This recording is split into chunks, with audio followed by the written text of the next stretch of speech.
La liberté est quelque chose qui s'arrache. Ce n'est certainement pas quelque chose que l'on commande. Malheureusement, ce principe de base semble encore être incompris de beaucoup de nos leaders sur le continent et même de beaucoup de personnes dans nos populations. Et donc, de fait, on a développé une mentalité de pleurnicherie qui fait que plutôt que d'exiger des choses, nous supplions pour les avoir. Et bien évidemment, tant que vous suppliez pour obtenir les choses, vous n'aurez rien du tout. Dernier exemple en date, la supplication que le Burundi et la RDC sont en train de faire auprès de la Belgique et de l'Allemagne, anciens pays colonisateurs dans lesquels ils supplient pour avoir des réparations. Oui, je parle bien de supplier. Parce que tant que vous n'avez pas de moyens de pression pour exiger ce que vous voulez, alors vous êtes en train de pleurnicher. Pourquoi? Parce que vous espérez que c'est sur la base de la pitié que l'autre vous donnera ce dont vous avez besoin, ce dont vous avez envie. Dans la vidéo d'aujourd'hui, on va clairement parler de ce concept de pleurnicherie pour que j'espère une fois pour toutes les uns et les autres comprennent pourquoi il est indispensable que nous nous mettions désormais en position de ne plus avoir à commander ou supplier, mais exiger.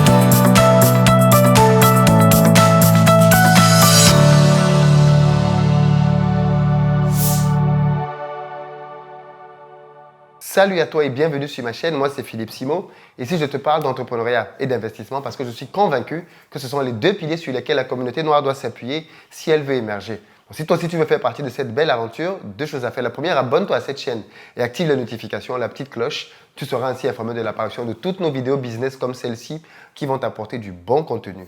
Deuxième chose, va dans la barre de description, clique sur le lien pour participer gratuitement au quiz que j'ai créé intitulé Le Révélateur. Il va te permettre de savoir où est-ce que tu en es dans tes finances. Comment est-ce que tu les gères? Est-ce que tu es ou pas une passoire? Et crois-moi, tu seras surpris par les résultats.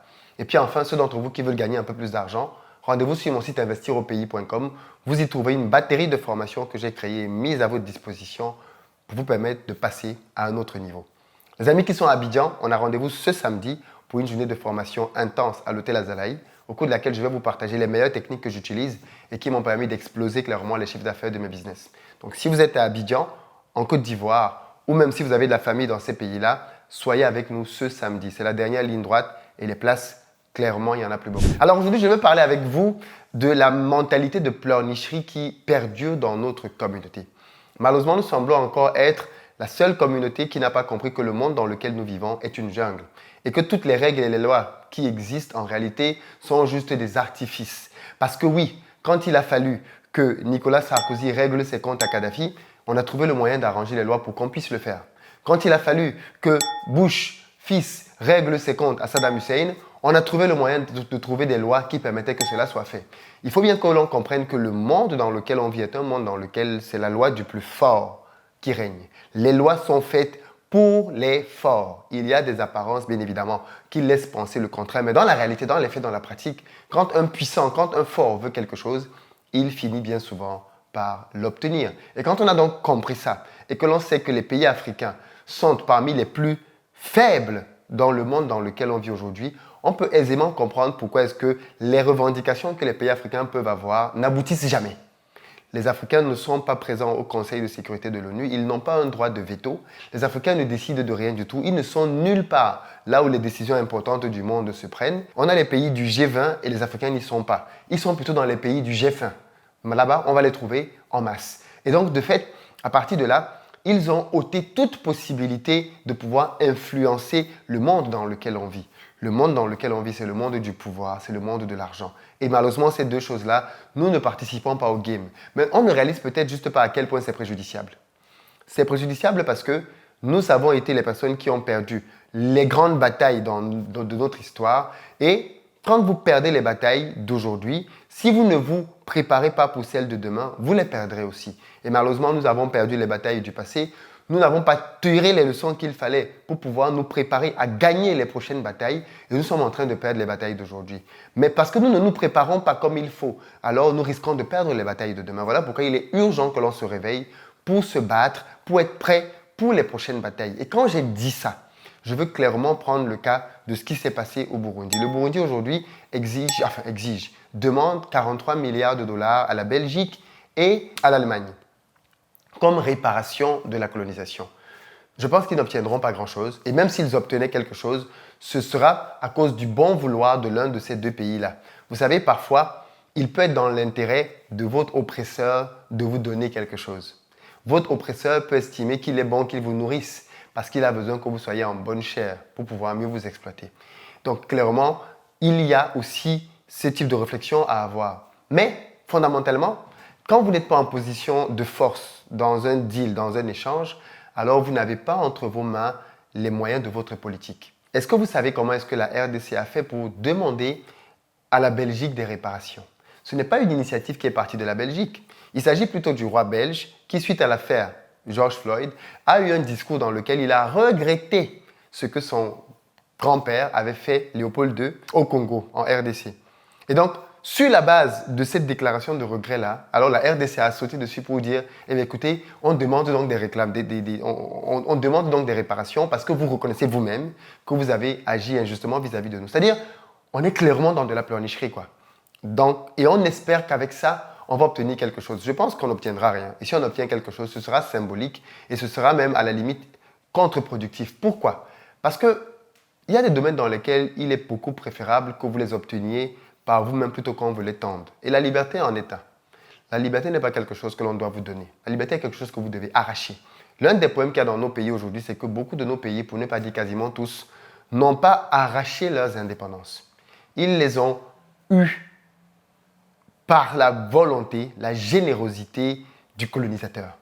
Et comme ils ont eu des indépendances et qu'ils ne les ont pas arrachées, eh bien, en les leur donnant sur la table, on les a liés par le bas.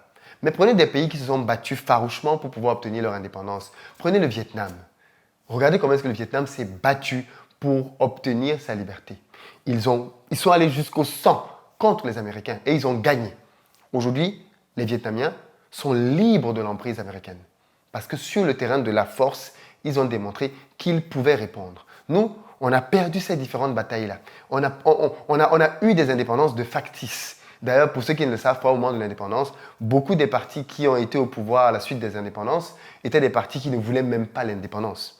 Ils voulaient que la France continue dans sa relation de père-fille vis-à-vis de ces pays africains-là. C'est vous dire à quel point le mal est profond. Donc, ne tombons pas dans la naïveté non plus de penser que dès qu'un leader politique dit une phrase qui peut sembler être attrayante, alors c'est forcément un nationaliste, quelqu'un qui aime vraiment son pays et qui fait ce qu'il faut. Parfois, c'est simplement des querelles entre amis et en amenant comme ça à la face du monde ce type de revendication, c'est un moyen de démontrer en fait que l'on n'est pas content dans une relation que l'on a par ailleurs en aparté. Ça me rappelle clairement le cas du président tchadien qui nous expliquait que c'est la France qui a imposé qu'il reste au pouvoir quand il voulait partir.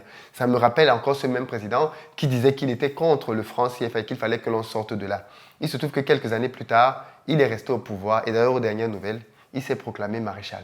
Peut-être que c'est la France qui lui a demandé aussi d'aller jusque-là. Vous voyez un peu l'incongruité dans laquelle nos leaders peuvent parfois être. Et pourtant, quand ces mêmes leaders disaient France CFA, et bien la population était avec lui. Oui, non, enfin, le leader se réveille, il est contre le franc CFA. Ok, d'accord. Eh bien, aujourd'hui, donc, il montre une autre facette de sa manière de voir les choses. Où sont-ils? Nous nous laissons donc plus berner par nos dirigeants politiques qui parfois peuvent prendre des positions que l'on peut sembler trouver intéressantes alors que derrière, ils ont des agendas cachés. Voilà mon analyse de cette situation-là. Mettons-nous en position d'exiger les choses et nous les aurons. Cessons d'être des personnes qui supplient. La mentalité de la pleurnicherie, c'est la mentalité qui consiste à demander quelque chose à l'autre en étant en position d'infériorité et de faiblesse. Quand j'entends les gens dire tout le temps « il faut que la France nous laisse, il faut que la France parte, c'est à cause de la France qu'on est là », vous êtes en train de pleurnicher. Parce que tant qu'on n'est pas en position d'exiger que la France, l'Angleterre, l'Allemagne ou je ne sais pas trop qui d'autre dégage, qu'est-ce qui se passe en fait quand quelqu'un a dit « il faut que la France parte » Il est en train d'espérer que la France décide d'elle-même de partir. Aucun moyen de pression. Qu'est-ce que tu espères? Que la France dise d'elle-même « je vais partir » et ça n'arrivera déjà pas. Ça n'arrivera pas. parce que ça ne s'est jamais fait. Les gens partent quand ils ont une pression, quand ils sont contraints. Qui laisse l'argent, qui laisse le pouvoir en tant qu'État, hein? Qui va laisser la richesse? Personne. Donc, du coup, il faut qu'ils soient contraints pour partir. Donc, chers amis, pleurnicheurs et pleurnicheuses, si vous voulez réellement que les choses avancent, ce n'est pas en disant tout le temps que la France doit partir, l'Angleterre doit partir, l'Allemagne doit partir, la Belgique doit partir. C'est en travaillant pour être plutôt à des positions où vous allez pouvoir contraindre la France, la Belgique, l'Allemagne, la Chine et je ne sais pas trop qui d'autre à partir. Et à partir de là, parce que le rapport de force se sera inversé, alors votre voix va porter beaucoup, beaucoup plus haut. Dites-moi dans les commentaires ce que vous pensez de cette analyse-là.